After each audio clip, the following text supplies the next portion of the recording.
in behalf of Tambucho, gusto kong magpasalamat sa iyo, Pres. Kasi ang ganda ng liderato, nagkaroon ng alam ko naman na very savvy ka pagdating sa technology and pagdating sa social media and promotion, ganyan. Ano yung nag-udyok sa iyo? Or ito na lang.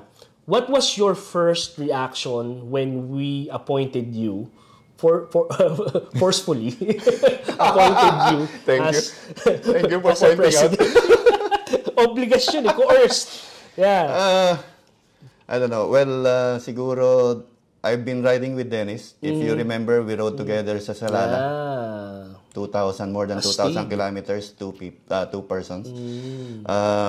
Nag-share kami ng mga insights about group riding, motorcycle. Probably saw something in me na gusto niya. Napaka-symbolic nga nung ride na yun para sa akin. It was very symbolic. Supposedly, nandun ka. Supposedly, nandun ako. But we ended up riding kaming dalawa.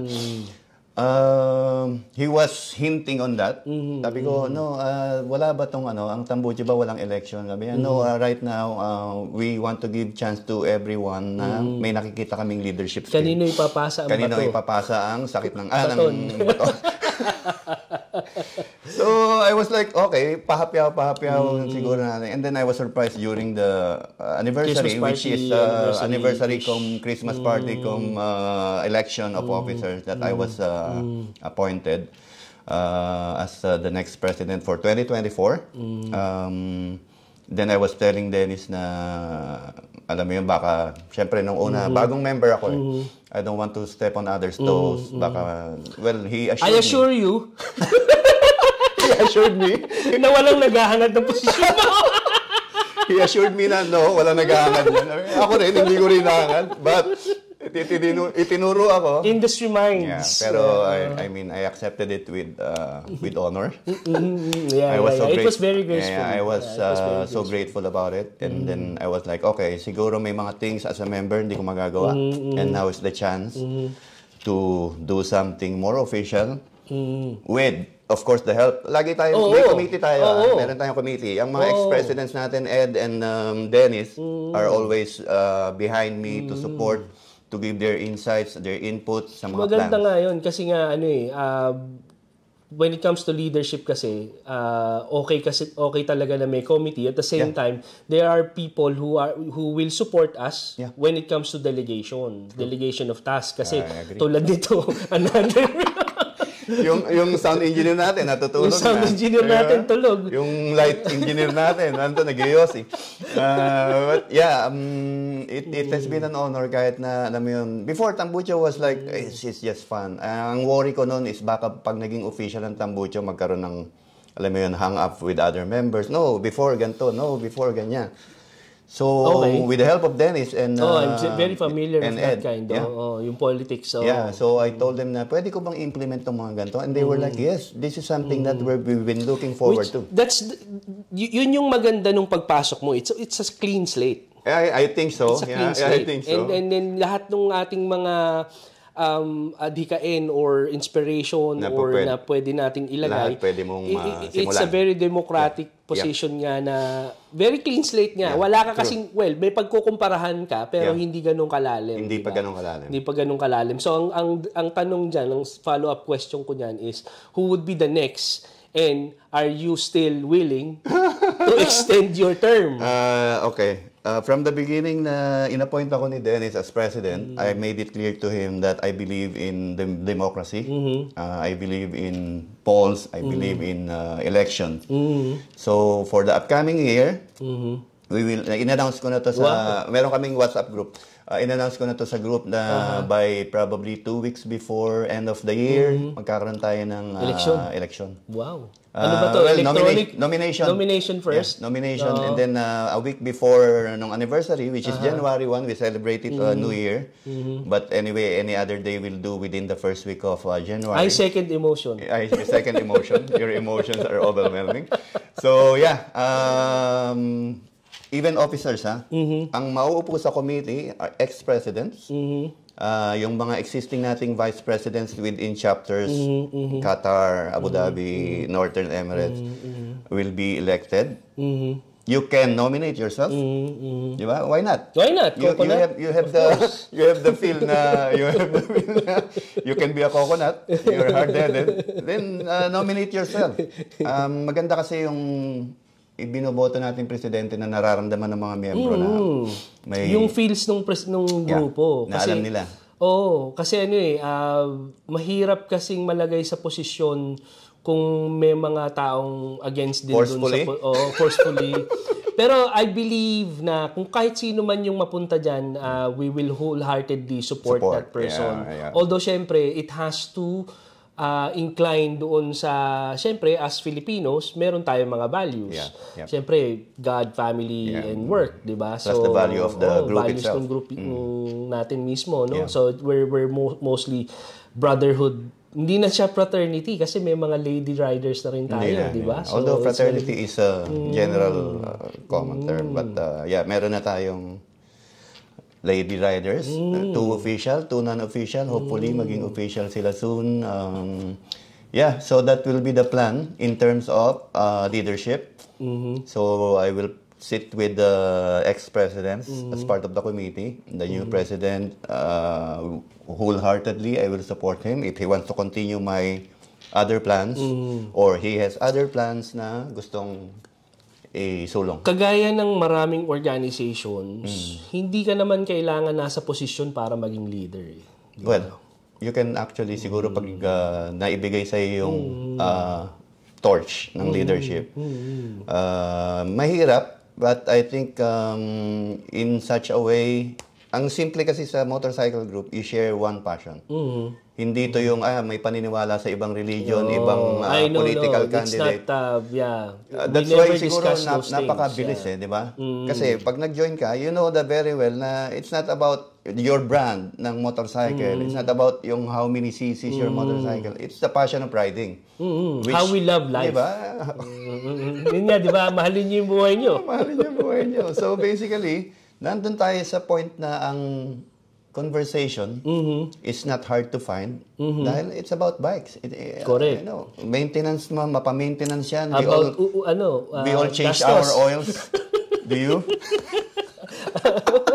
I mean, this is, kaya nga, I would like to insert something or add upon about dun sa lady riders natin. Okay. So, we encourage lady riders to join. Yeah. It's not because wag kayo ma-intimidate. Wag kayo ma-intimidate kasi we are trying to offer lessons. We're starting lessons na. Yeah. Shout out to Sir Jonas. Si Jonas ang ating safety riding most likely pwede tayo kasi since marami naman tayo mga tropang mekaniko din, di ba? We can add like yung maintenance and stuff, troubleshooting. Yeah. So, nagiging makulay ang buhay ng Tambucho. Makulay. Speaking of which, paano ngayon sasali? Napakadali. Paano at magkano? Well, it's not about the magkano. Paano? Very simple. You can find the application forms at tambucho.com. I will receive the application, will review it with the committee. May mga questions doon that you have to agree. Doon pa lang, initial screening, we would know kung dapat ka sa Tambucho or not.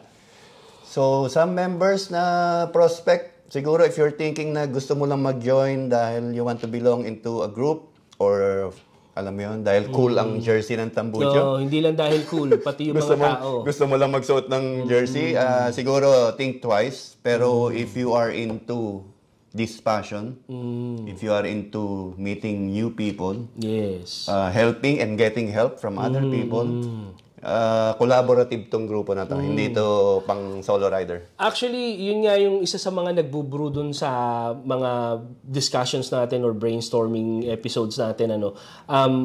We will try to connect people in the industry that can support each other collaboratively and professionally. So, most likely, kapag meron kayong either kilala naghahanap ng trabaho. Yeah. Meron tayong group, chat group for that. Diba? Naghahanap or ikaw ang naghahanap ng employee. Nag-offer. Yeah. So, meron tayong sa website natin, if you will notice, sa profile ng membership, yung pinipila pa nyo may industry doon. Because if you want to network, you can simply go to the website, look at the members, makikita mo yung hobbies even. I have hobbies na ngayon, ang dami ko ng nating members na kapareho ng hobbies ko. Meron members tayo ng RC, meron tayong remote controlled cars, meron tayong members ng mga scale models. Tsaka yung mga photography and videography. Chris can even offer his never-ending mahabang PC ng pagtulong. If you want, nilagay mo ako sa welcome daw. Welcome. Nilagay mo ako sa hot seat. Ilalagay din kita. Hindi pwede ako lang.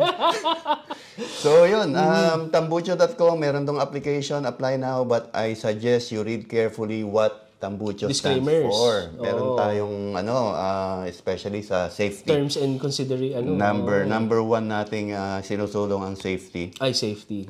Gusto natin makilala sa community as safe riders. Even we ride as a group or as an individual.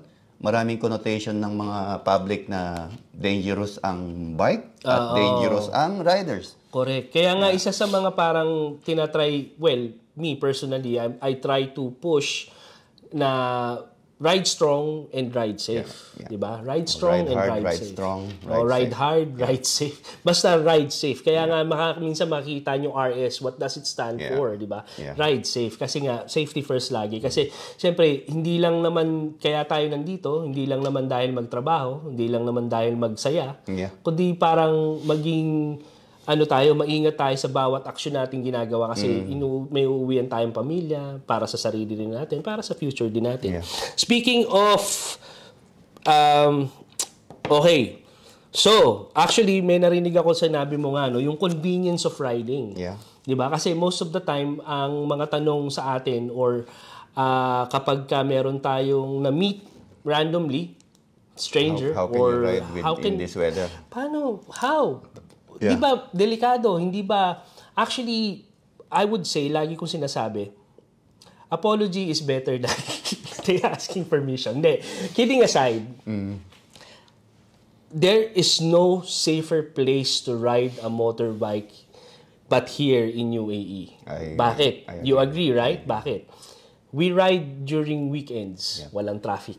Unang-una, walang traffic. We ride outside the city. We ride outside the city. And also, paved roads, endless roads, na paved and very safe and very clean. Ikaw na ang pinakamalas na tao pag ikaw na ang pinakamalas na kung meron kang anong tawag doon? Pothole. Bilang na bilang sa daliri mo ang mga potholes dito. Well, if you notice, meron akong dalawang motor. Originally, nag-Monster Cafe ako Racer? because city riding ang riding style ko. Commuting, city riding. Kung sa mga hindi nakakaalam kung anong itsura, ito yung picture. Nandiyan yung picture ng Ducati Monster ko. ng aking love of my life. Love of the life. And then, when I joined Tambucho, doon mo makikita meron palang diversity. Diverse. Diba? Meron diyang cruiser. Riders. But when you see them together, parang, okay, pwede pala ako mag-switch into something. I-try. Correct. And then if you want to try a bike sa mga gatherings, pwede kang magpaalam doon sa owner. Hindi naman siguro madamot yung mga members natin. Pero meron tayong gentleman's agreement. Diba? Once na-drop mo yung bike, you buy. You buy. You drop, diba? You buy.